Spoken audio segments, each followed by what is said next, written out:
नमस्कार साथियों, अगर आप भी एक पेंशनर हैं या आपके घर में कोई भी व्यक्ति पेंशन प्राप्त करता है, चाहे वृद्धा पेंशन, विधवा पेंशन, विकलांग पेंशन या किसी भी तरह की पेंशन को वो प्राप्त करता है, तो इस वीडियो को आपको बिल्कुल अंत तक देखना चाहिए, क्योंकि आज मैं आपको लाइफ सर्टिफिकेट से जुड़ा एक केस स्टडी बताने वाला हूं, जो हाल ही में हाई कोर्ट की तरफ से आया हुआ फैसला है। मैं आपको पूरा विस्तार से बताऊँगा कि लाइफ सर्टिफिकेट के बिना क्या अब आपको पेंशन मिल सकती है और कौन से ऐसे फैसले ने पेंशनर्स को राहत दी है, जिसके बारे में आप सभी को पता होना बेहद ज़रूरी है। तो आइए इस वीडियो को स्टार्ट करते हैं और एक एक करके सभी चीज़ों को विस्तार से समझते हैं।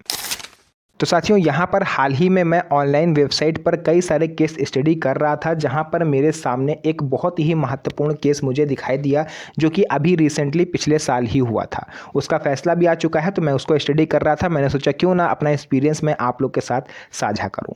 ये फैसला जो है ये जुड़ा हुआ था लाइफ सर्टिफिकेट से। एक पेंशनर थे जिन्होंने अपना लाइफ सर्टिफिकेट नहीं जमा करा था और राज्य सरकार के द्वारा उनकी पेंशन रोक दी गई थी। वो काफ़ी ज़्यादा परेशान हुए। उन्होंने हर एक चीज़ जो उनसे हो सकती थी, उन्होंने हर विभाग में दौड़ लगाई, सब कुछ पता करा, लेकिन उन्हें फॉल्ट समझ में नहीं आया। अंत में उनको ये पता चला कि लाइफ सर्टिफिकेट ना होने की वजह से 4 महीने तक उनकी पेंशन रोकी गई और उन्होंने हाई कोर्ट का रुख करा। ये मामला ये कर्नाटका हाई कोर्ट से जुड़ा हुआ है। यहाँ पर मैं आपको पूरी केस स्टडी बताऊंगा। सबसे पहले आप ये जानिए कि लाइफ सर्टिफिकेट आखिर क्या होता है।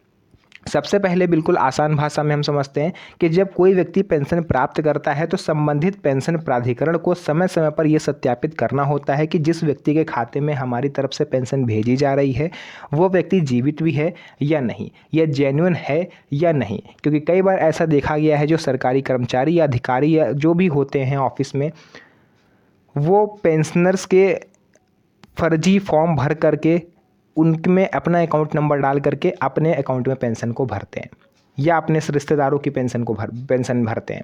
मतलब जो जेन्युइन व्यक्ति है ही नहीं। मान लेते हैं फॉर एग्जांपल किसी व्यक्ति का नाम है राजेश शुक्ला।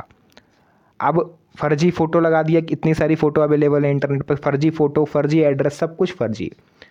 अब सरकार को लगेगा कि ये व्यक्ति जेन्युइन है और पेंशन उसको देने लगेगी, जबकि कि वो पेंशन खुद उनकी जेब में जा रही है।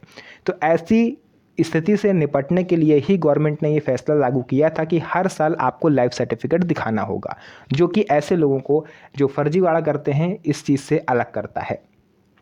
पेंशनर्स को लाइफ सर्टिफिकेट कब देना होता है? पेंशन का प्रकार, संबंधित विभाग और नियमों के अनुसार ये प्रक्रिया अलग हो सकती है। केंद्र सरकार के पेंशनरों के लिए सामान्यतः वार्षिक वर्ष में एक बार लाइफ सर्टिफिकेट देना होता है।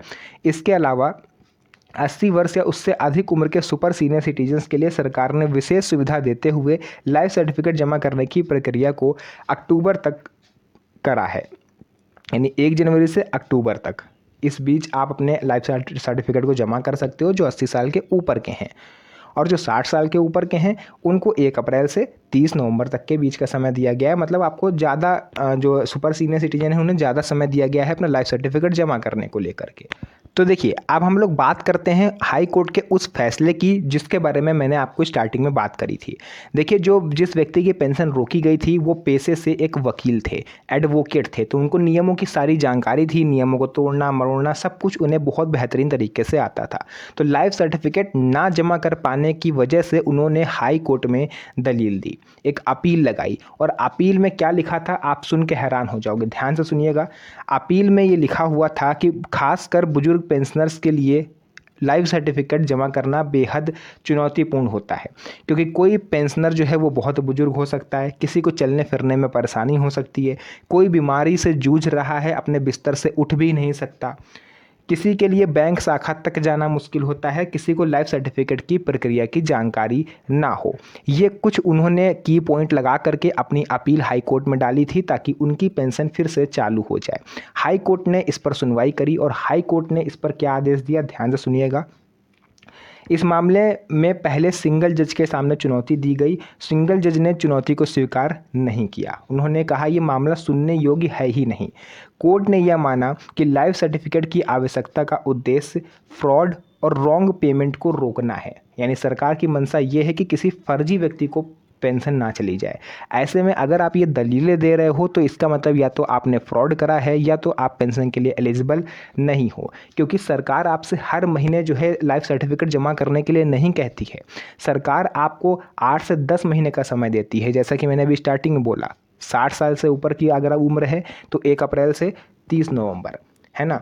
और अगर 80 प्लस आपकी उम्र है तो 1 जनवरी से अक्टूबर, यानी लगभग 8 से 10 महीने तक का समय आपको दिया जाता है। और इस बीच सिर्फ एक बार आपको लाइफ सर्टिफिकेट जमा करना होता है, ना कि हर महीने। तो ऐसे में जो व्यक्ति इस महीने 8-10 महीनों में एक बार भी लाइफ सर्टिफिकेट जमा नहीं कर सकता, तो इसका मतलब वो पूरी तरह से फ्रॉड है। साथ ही साथ 2025 में हाई कोर्ट ने यह भी फैसला दिया था कि फरवरी 2025 में हाई कोर्ट की डिवीज़न बेंच ने अपील को डिसमिस कर दिया, अर्थात कोर्ट ने जो सिंगल जज का फैसला था उसको कंटिन्यू करा कि लाइफ सर्टिफिकेट आपको हर हाल में जमा करना ही होगा। अगर आप लाइफ सर्टिफिकेट नहीं जमा करते हो तो राज्य सरकार पूरी तरह से स्वतंत्र है आपकी पेंशन को बंद करने के लिए, और उसको आप अपील भी नहीं कर सकते, क्योंकि आप अपील करोगे तो आपकी अपील रिजेक्ट हो जाएगी, क्योंकि ये नियम आपको पहले से पता है। ऐसा नहीं है आप पेंशन ले रहे हो अचानक से सरकार नियम ले आई। जब आपने आवेदन किया होगा उसी टाइम आपको ये पता होगा कि हर साल हमें एक बार लाइफ सर्टिफिकेट जमा करना होता है। तो मेरी उन सभी पेंशनर से हाथ जोड़ कर रिक्वेस्ट है जो लाइफ सर्टिफिकेट को डिले करते जा रहे हैं कि अभी टाइम है, अक्टूबर में, अभी नवंबर में समय है, बाद में जमा करेंगे, तो अभी जल्दी से जल्दी जमा कर दीजिए, वरना कुछ राज्यों में विधानसभा चुनाव शुरू होने वाले हैं, उसके बाद आप चाह कर भी लाइफ सर्टिफिकेट जमा नहीं कर पाओगे।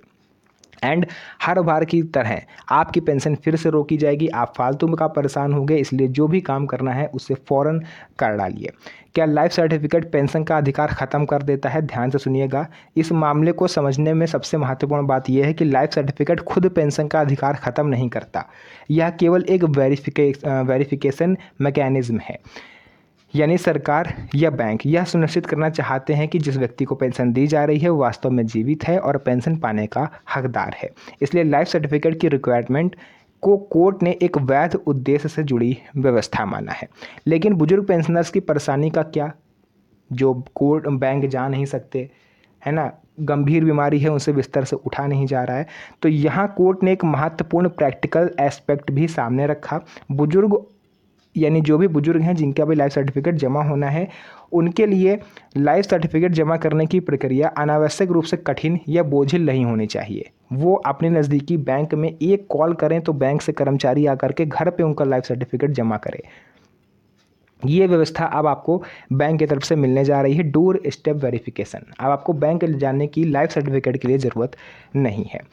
साथ ही साथ इसमें बैंकों ने भी कई सारे तर्क दिए थे, जिसको हालांकि सब साइडलाइन कर दिया गया और ये क्लियर कहा गया है कि आपको लाइफ सर्टिफिकेट हर हाल में जमा करना है। अगर आप बैंक नहीं जा सकते हो तो आप बैंक को कॉल करो, डोर स्टेप बैंकिंग के जरिए आपके घर पर आके वेरिफिकेशन किया जाएगा एंड आपका लाइफ सर्टिफिकेट जमा करने में आपकी सहायता करी जाएगी। तो जो भी यहाँ पर जानकारी थी मैंने आपको पूरा विस्तार से बता दिया है। अगर आपको और कोई डाउट है, कोई क्वेश्चन है, आप मेरे से पूछना चाहते हो तो आप कमेंट सेक्शन में लिख सकते हो। और एक चीज़ का आपको विशेष ध्यान रखना है कि अगर लाइफ सर्टिफिकेट के बहाने आपके घर पर कोई भी व्यक्ति आता है और अपने आप को बैंक का कर्मचारी बताता है और आपसे OTP मांगता है, ATM का पिन मांगता है, UPI पिन मांगता है, बैंक पासवर्ड मांगता है या पैसे ट्रांसफ़र करने को कहता है, तो ऐसा बिल्कुल ना करें, चाहे वो खुद बैंक का मैनेजर ही क्यों ना हो। हालांकि बैंक कभी भी ये सब काम करने के लिए आपसे नहीं कहेगी। अगर आपसे कोई कह रहा है तो वो फ्रॉड है, उसको बैठाल के पुलिस को कॉल करिए और उसको पुलिस के हवाले करिए। ऐसे लोग समाज में धब्बा हैं जो इतनी अच्छी प्रक्रिया को बेकार कर रहे हैं। आज जितने भी बुजुर्ग हैं वो डोर स्टेप बैंकिंग से इसलिए बचते हैं कि पता नहीं हमारे घर पर कौन आ जाए, आई कार्ड डाल करके अपने आपको बैंक आदमी बता करके हमारा सब कुछ पैसा लूट के ले जाए। जबकि सरकार ने डोर स्टेप बैंकिंग काफ़ी पहले शुरू करी थी। इसके ज़रिए आप घर में बैठे बैठे पैसे निकाल सकते हो, पैसे जमा कर सकते हो, लाइफ सर्टिफिकेट जमा कर सकते हो, KYC करा सकते हो, हर चीज़। तो फिलहाल जो भी बात थी मैंने आपको पूरा विस्तार से बता दिया है। वीडियो पसंद आई हो वीडियो को लाइक करके चैनल को सब्सक्राइब जरूर करिएगा, क्योंकि इस तरह की वीडियोस मैं आपके लिए बनाता रहता हूँ। तो फिर से मुलाकात होगी आप सभी से एक और नई मज़ेदार वीडियो में। तब तक के लिए धन्यवाद। जय हिंद।